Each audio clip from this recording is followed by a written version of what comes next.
Hey everybody, Robert Mack here, and I want to know if you guys are insane. What do I mean? Well, if you look up the word insanity in the dictionary, it says doing the same thing over and over and over and expecting different results, right? So if you do something a certain way and it doesn't work out, and then you try it again the same exact way, it's most likely not going to work out. So this message is really going out there to all the home sellers who tried to sell their home and were unsuccessful.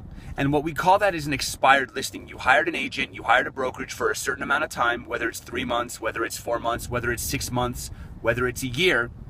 You gave them that time to find a buyer and they were unsuccessful.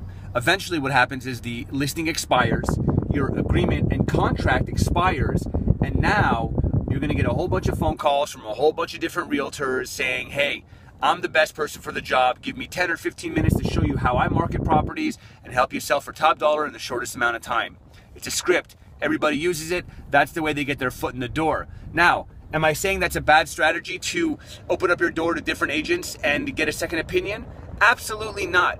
You want to get a second opinion because I see it happen so often where a home seller will try to sell their property for 3 months or 6 months.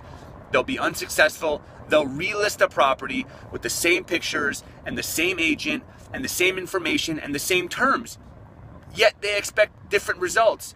Well, the buyers aren't stupid. The buyers have already said, we don't want your property. It's been on the market for 6 months.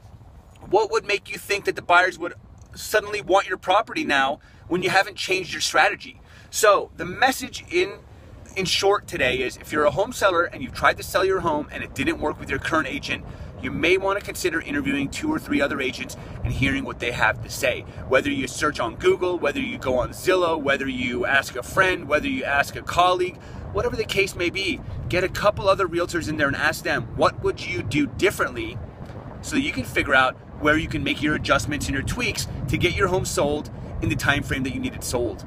That's the message for today. If you got any questions, any comments, leave them below. If you want to hit us up for more information, 949-209-7309. Until then, happy selling.